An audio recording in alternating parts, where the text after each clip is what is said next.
Hey guys, this is Tony Benson with Wealth Builders HQ and creator of Patterns in a Flash. We're going to go back and do a review of the pattern of the week from last week and some of the other previous weeks. So let's get right to it. To get the disclaimer out of the way, I'm not a registered broker-dealer investment advisor. I will not give you any recommendations or advice. Everything that we do here is purely for educational purposes.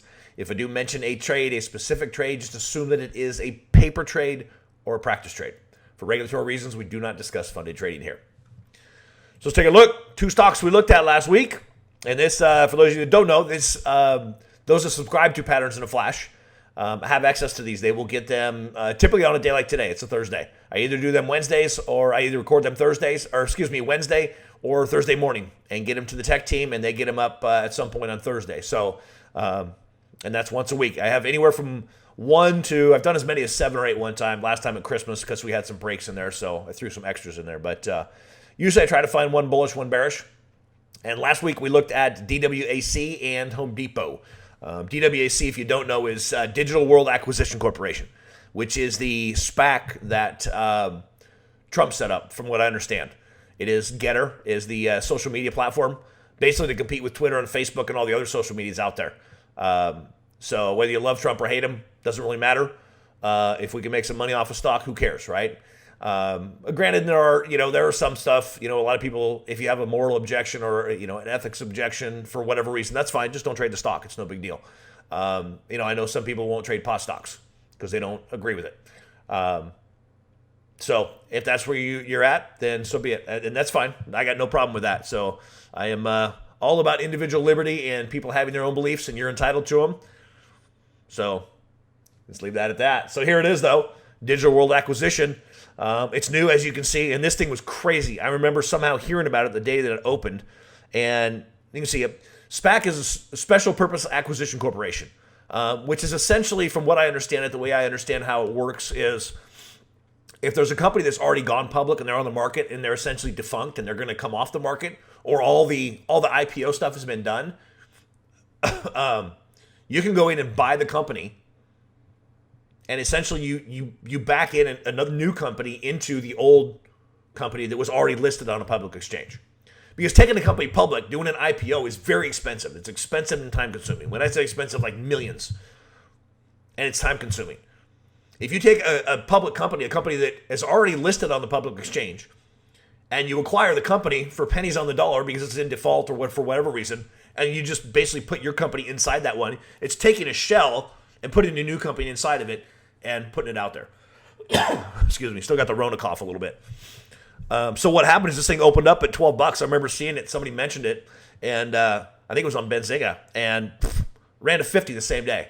It blew my mind. I saw it from 12, it ran up to like 25 or 30. I went, yeah, there's nowhere else for that to go. And then it's at $50 like an hour later. I was like, whoa, it was crazy. Of course, the next day it hits 140, 160. It was totally insane. But this formed a nice little pattern here.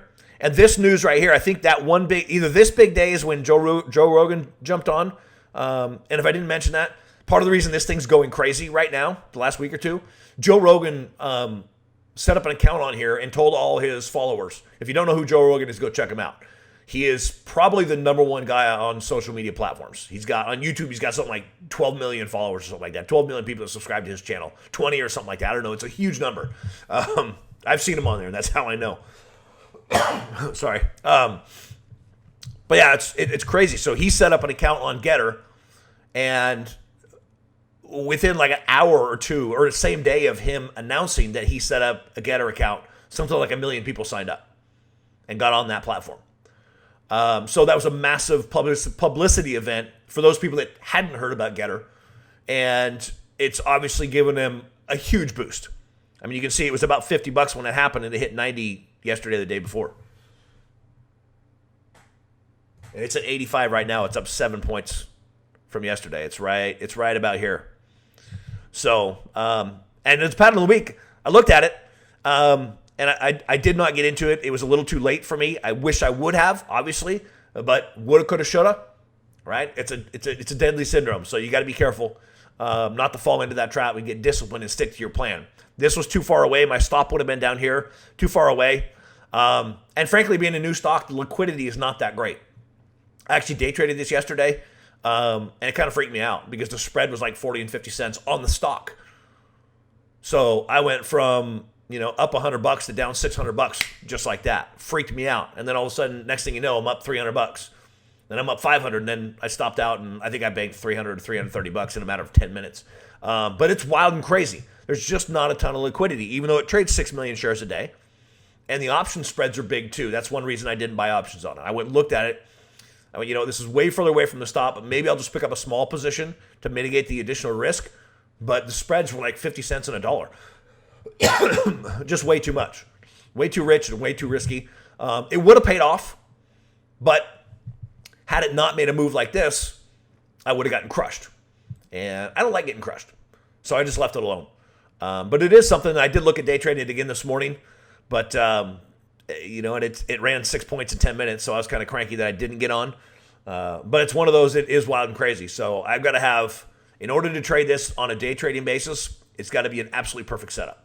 So I won't mess with this unless it's a perfect setup, and I know that I'm okay. Home Depot's the other one. This is a beautiful one. Let's see.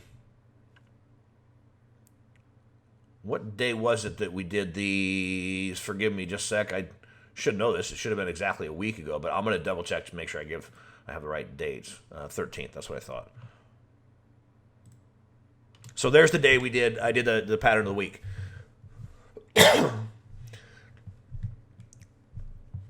The next day, it gapped down, went right through the price. I had actually picked up just a couple of contracts right here on this day. I can't remember where. I think it was right around 387. It was somewhere near the close of the day. I looked at it and thought, you know what? I'm going to get a little bit ahead of this. And this is what I do. I like to trade aggressively. I trade aggressively but conservatively, and a lot of people get confused by that. Here's what I mean. This entry point on that day where I just put that vertical line, which is the day I recorded the pattern of the week, that's a very, very aggressive place to enter because there's a double top pattern. The midpoint is right here, and it hadn't really broken the midpoint. And so what I do is if I'm going to enter in a very, very aggressive place like this, I just take a really small position. 1 or 2 contracts, maybe 3, depending on the size of it and how, obviously cost and all that stuff. And in this one, I was like, you know what, I'm just going to take 2. I think they were $4, or I think I paid $3.80 for them. I went way out of the money. I went longer term. I think I bought the 340s actually because I was going for the target. And that's typically how I trade. If I'm buying longer term out of the money options, I want to be at the target because the most expensive premium is at the money, right? So if I buy it when it's way cheap up here and it goes to at the money, I sell it the most expensive, I'm maximizing my profit. So I picked up just a couple of contracts. So, it was almost no risk. The next day it gaps down. I'm like, woo! I was like, maybe I should just get out of that. Nah, I'm going to give it some time. There's really nothing to stop it from getting down to this area, this 371 area. And sure enough, it kept going.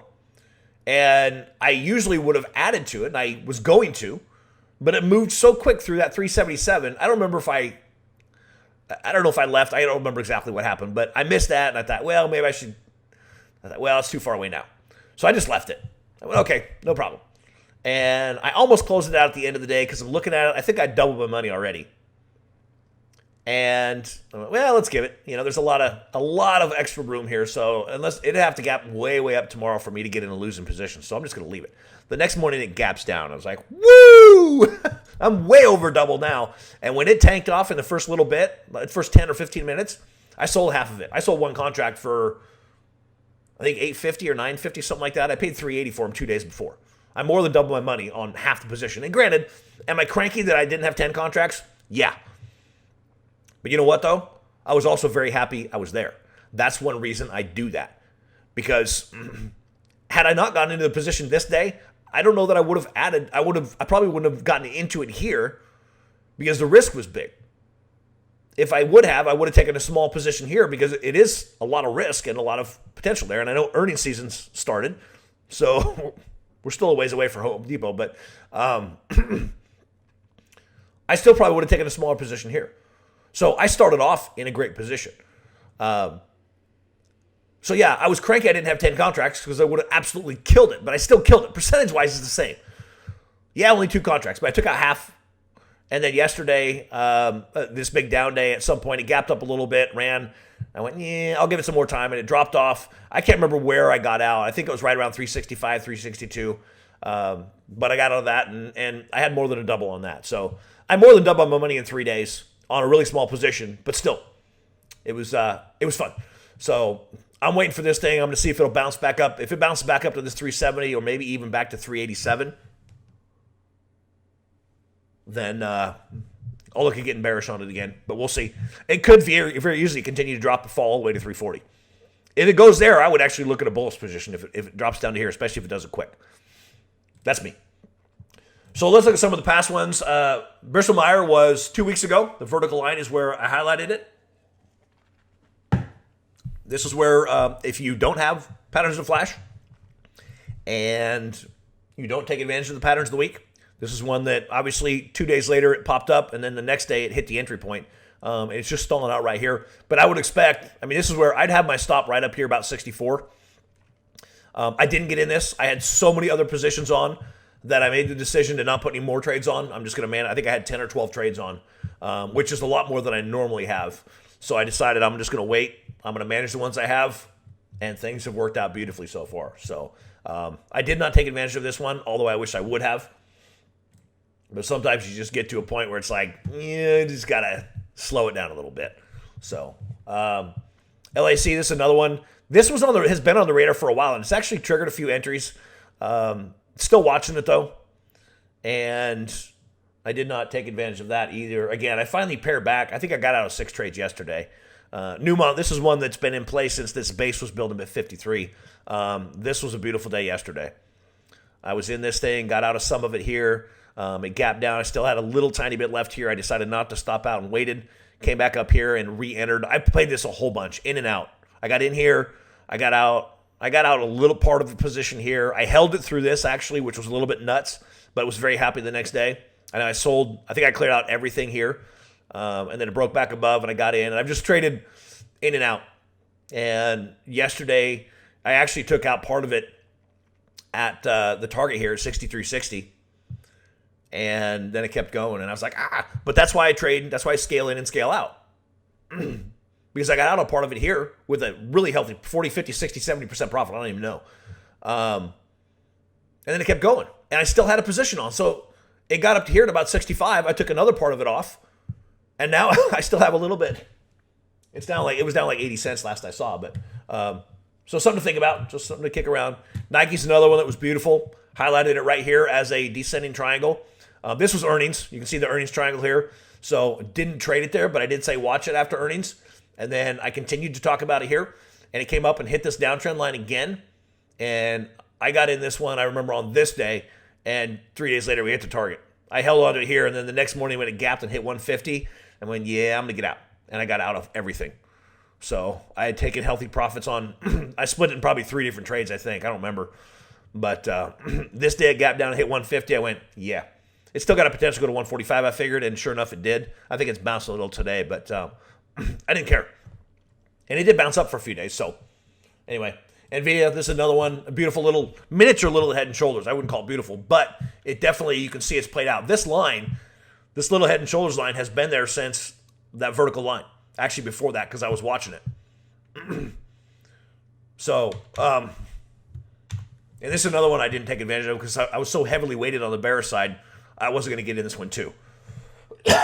So, obviously you wish you would have, but you can't take every single trade. Even if you have the capital to take every single trade. It's too much to manage. It's too overwhelming. So, and there's the beauty. You can take the ones that I show and do the ones you want. Pick the ones that you like the most. Owl, this is another one that's beautiful. Another head and shoulders. Broke the neckline. It did come back up above the neckline, but then once it got back below it, so I'm getting so excited I'm talking too fast. This is another one. It's only a $14 stock, and this is the thing. I'll highlight expensive ones and cheap ones. We have NVIDIA at $300 or $400, whatever it was, and then this one's at $15. So if you're working with a smaller account, these are ones you can keep an eye on. This is where I originally highlighted it. If you just keep watching it, usually it will eventually trigger. Here's another one, Synchrony Financial. There's another one that's been on the radar since that vertical line there. Basically kind of had an ascending triangle, but it broke that trend line, and it's been kind of all over the map. So this is probably going to come off next week. I don't like it that much anymore. Texas Instruments, another one. There was a head and shoulders here, triple top, kind of the same, but they're different. But this one, it could be either or. Depends on how you want to look at it. And the reality is, it doesn't matter. triple top of Head and Shoulders, the end result is the same. If it breaks that midpoint or the neckline, it's probably headed lower. And sure enough, this one has so far. So that is it for the pattern of the week. Let's finish it off properly. If you're going to fail at just one thing, fail at quitting. Y'all take care. God bless. Bye-bye. Folks, thanks for watching. I hope you enjoyed the training. Now, if you did, be sure to give us a thumbs up and go ahead and hit the subscribe button right over here and hit the bell to keep up with all the latest trading content. And oh, did you know that we have a podcast? Supercharge your trading education with the Stock Market Millionaire, which you can find in the description down below. And while you're there, you can also find other amazing free trading resources that I've put together just for you.